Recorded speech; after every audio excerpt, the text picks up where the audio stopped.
The Casper test differs greatly from the rest of your med school application.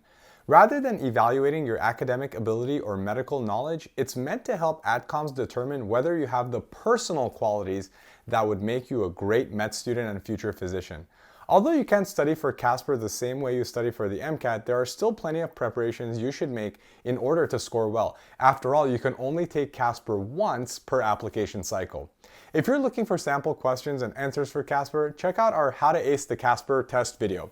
But in this video, we're going to do a deep dive into the Casper test format and scoring system as of the 2024 to 2025 application cycle.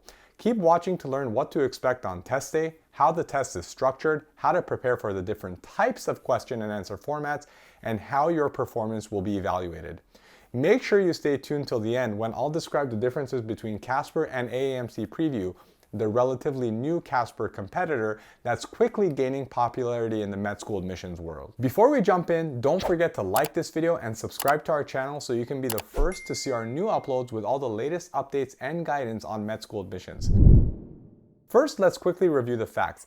What is the Casper test exactly, and what does Casper measure? Casper stands for Computer-Based Assessment for Sampling Personal Characteristics. It's a situational judgment test meant to evaluate you for the following qualities: collaboration, communication, empathy, equity, ethics, motivation, problem solving, professionalism, resilience, and self-awareness. To take Casper, you first need to register for an account at Acuity Insights. You can take it on any computer with internet access. It's offered at least once a month, but I recommend taking it in April or May of your application year, ideally before submitting your AMCAS. Once you complete the test, it usually takes around 3 weeks for the medical schools on your distribution list to receive your scores. Now that we've established the basics, let's get to the nitty-gritty of how Casper works. How long is Casper and how is it formatted? The test takes between 90 and 110 minutes, depending on whether you take the optional breaks. More on that in a moment. The Casper format is open response, meaning there will be no multiple choice here. Most questions aren't related to medicine. Instead, you'll be asked to respond to an open-ended question, and then you'll be given a very limited amount of time to do so, either in writing or by video recording. The test is composed of 2 sections. In each section, you'll be presented with several scenarios and then asked to explain what you would do in a particular scenario and why. Section 1 is the video response section, which has 6 scenarios in total, 2 word-based scenarios and 4 video-based scenarios. Section 2 is the type response section, which has 8 scenarios total, 3 word-based scenarios and 5 video-based scenarios. Let's break it down a little further so you can really get a feel for what to expect in each section of the test. In section 1, the video response section, after reading or watching each of the 6 scenarios, you'll get 30 seconds to reflect. Then for each scenario, you'll be presented with 2 questions. You'll get 10 seconds to read each question and 1 minute to record each response. You won't be allowed to re-record your response if you mess up or are unhappy with your answer, because the test will automatically advance when the timer runs out. So make the best of those 60 seconds and keep moving forward. As you prepare for Casper, it's a good idea to practice responding to sample questions within just 1 minute. It can take a lot of practice to learn to cut straight to the point, and on test day, you don't want the timer to run out just as you're getting to the good part. If the thought of being on camera for your test still scares you though, just know that this portion of the test was actually designed to help you, not to trip you up. Acuity Insights, the company that administers Casper, ran experiments between 2022 and 2023 to evaluate how the video response portion of the test impacts the distribution of scores across different demographics. After analyzing data from tests taken in every country and language where Casper is offered, they confirmed that the video portion of the test actually levels the playing field and leads to a more even distribution of scores across various demographics. And remember, the goal isn't ultimate perfection here. As long as you can clearly and naturally articulate your understanding of medical ethics and the other qualities being assessed, you're likely to do very well. Avoid giving overly rehearsed answers that seem like they came from a script. Just speak in your own words. That said, first impressions do matter. There's no need to dress in a full suit and tie unless you feel most comfortable and confident that way, but try to avoid looking like you just rolled out of bed too. Business casual is a safe bet. A collared shirt or blouse will help you project professionalism and approachability. You should also try to maintain good posture and eye contact with the webcam so your response feels natural. If you're worried about feeling stiff or uncomfortable in front of the camera, take some time to record yourself while answering practice questions and you'll begin to feel more at ease. Now let's move on to section 2, the typed response section. You'll have the option of taking a 10-minute break before progressing to this section, so feel free to use that time to stretch, decompress, and prepare for the remainder of the test. You may wait until the 10-minute countdown runs out or click next to progress to the next section whenever you're ready. After reading or watching each of the 8 scenarios in this section, you'll get 30 seconds to reflect. Then for each scenario, you'll get 5 minutes total to read 3 questions and type your responses to all of them. Just like in section 1, the test will automatically progress to the next scenario when your 5 minutes are up, except for an optional 5-minute break between scenarios 4 and 5, and you won't get a chance to reattempt any of your answers. But if 5 minutes doesn't seem like enough time to answer all 3 questions per scenario, don't worry too much. Your rating for this section will be based on your response overall, not on whether you thoroughly answered each question. So rather than rushing to answer all 3 questions poorly, it's best to focus on thoroughly and clearly answering 1 question at a time. Now that you've got a grasp on how the test is formatted and what you can expect, let's discuss how the Casper test is scored.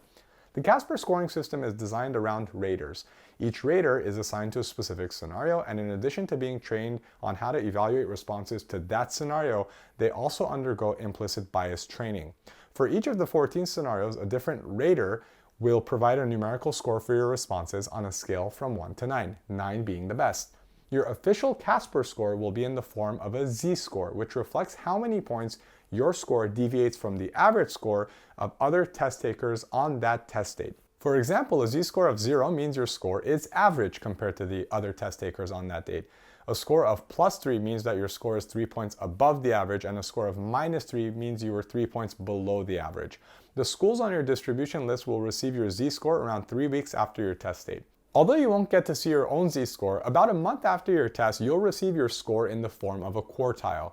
This score is also based on how your score compares to that of other test takers on the same date. The 4th quartile is the highest score you can receive, and the 1st quartile is the lowest. The Casper test scoring system is somewhat complicated, but it's designed to prevent scoring bias, as each test taker's overall score is composed of ratings from 14 different raters. You might be wondering though, what exactly will the raters rate me on? It's a great question, and we can only answer based on the limited information Acuity Insights has revealed. What we do know is that each rater will consider all of your responses to the questions in a given scenario as a whole. This means that if your response to the first question in a set of 3 is really strong, but you don't have time to thoroughly answer the other question, you could still get a high score from the rater evaluating that scenario. Rather than utter perfection, strive to demonstrate the following qualities that Acuity Insights has named as most relevant to your rating. Effort, meaning you've done your best to answer the question thoughtfully in a limited amount of time. Empathy, meaning you can understand and fully consider other people's perspectives, even if they're different from your own. Equity, meaning you show an equal level of respect and care for other people, regardless of their status or background.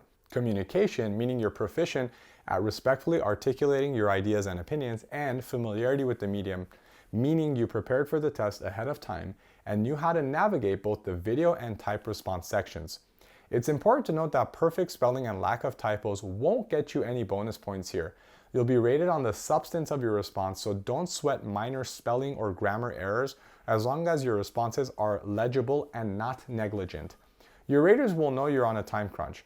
They won't expect you to have time to proofread. In fact, if you prefer to respond in bullet points and you could do so without compromising the thoroughness or clarity of your answer, feel free to do so. Just do what you can to convey your main ideas as clearly as possible, and they'll fill in the gaps as best they can. And if you're still recording or typing your responses when the timer runs out, don't panic. Your responses are automatically saved and submitted when the test advances to the next scenario. Raters also will not factor your accent, grammar, or use of slang into your ratings, but of course, you should keep things respectful. So what's the best method for preparing for a test with completely open-ended questions? We recommend thoroughly reviewing medical ethics so you can clearly identify the issues that arise in the scenarios you're presented with. Then spend plenty of time responding to practice questions in video and written format. Don't forget to set a timer for yourself. Learning to produce a quality response under a strict time constraint is one of the most important skills to master before taking Casper. It's also a good idea to work on improving your typing speed.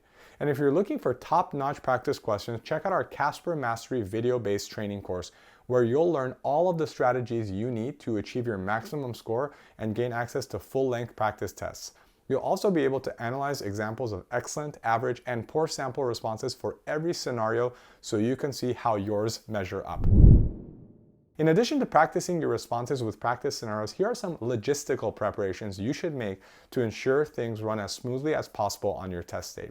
At the technical level, you'll need a working microphone and webcam to verify your identity during the test. Your webcam must be turned on, uncovered, and facing you directly for the entire test. As there are no testing centers for the Casper test, you'll also need to choose a quiet place where you can take the test alone, free of distractions and noise. Once you've got your testing equipment and location figured out, double and triple check your test time, including the listed time zone. For peace of mind, you can find the countdown timer to the time of your scheduled test by visiting the test page of your Acuity Insights account. On the day of your exam, you should perform the system requirements check on the Casper website well before your scheduled test time. Acuity Insights recommends logging in at least 30 minutes before your test to perform the check, but we recommend giving yourself more time in case there actually is an issue. Additionally, to get your computer Casper ready, you'll need to disable firewalls, pop-up blockers, browser extensions, plugins, VPNs, and more. When it's time to begin, the countdown timer on your test page will disappear and be replaced with a start button. Keep a close eye on the clock because if you don't press start within 15 minutes after your scheduled test start time, you'll have to reschedule for another test date, assuming there's availability. Now that you're in the know about Casper, let's take a moment to talk about AAMC PREview. What is AAMC PREview anyway? AAMC PREview was introduced as a small pilot program during the 2020 to 2021 application cycle. As of the 2023 to 2024 cycle, it was only required by 8 medical schools, though another 17 recommended or claimed it would be used for, quote, research only. Also in 2023, it was announced that scores from every AAMC PREview exam you've ever taken will be available to all the schools you apply to through AMCAS, even if they don't require or recommend the exam. That said, we don't recommend taking it if it's not required by any of the schools on your list. And if it's only recommended but not required by at least one school on your list, you should probably only take it if you're scoring well on practice exams. In a few ways, Casper and AAMC PREview are similar. They're both situational judgment tests meant to screen applicants for how suited they are to a career as a physician by looking at factors that reach beyond academics. Both are offered only online and both take around the same amount of time to complete. However, the format of the two tests varies quite a bit. Here are the 5 main ways that PREview differs from Casper. PREview tests the following core competencies for medical students: service orientation, social skills, cultural competence, teamwork, ethical responsibility to self and others, reliability and dependability, resilience and adaptability, and capacity for improvement. PREview is also a 100% written exam with no video scenarios or video response portions. PREview can be taken twice in an application cycle, whereas Casper can only be taken once. PREview has no breaks. You must remain seated for the entire duration of the exam and remain completely silent, otherwise the proctor could terminate your test. And PREview doesn't follow Casper's open-ended question and response format. Instead, you're presented with 30 word-based scenarios. For each scenario, you'll be asked to rate a few different potential behavioral responses to the scenario on a scale of 1 to 4, with 1 being very ineffective and 4 being very effective. In theory, this might be meant to eliminate some of the subjectivity from the scoring process, but some applicants may find that the open-ended nature of Casper allows them to explain the nuances of their own unique answers rather than boxing themselves into a limited number of choices. As PREview continues to gain prevalence in the med school admissions world, only time and data will tell which of the two tests is a better predictor of successful medical students and physicians. Well, that covers everything you need to know about the Casper test format, scoring system, and what to expect on your test day. As you prepare for Casper, check out our Casper Mastery course to access high-quality training videos, several full-length practice exams that will prepare you for just about anything the real test could throw at you, and one-on-one feedback on a practice exam.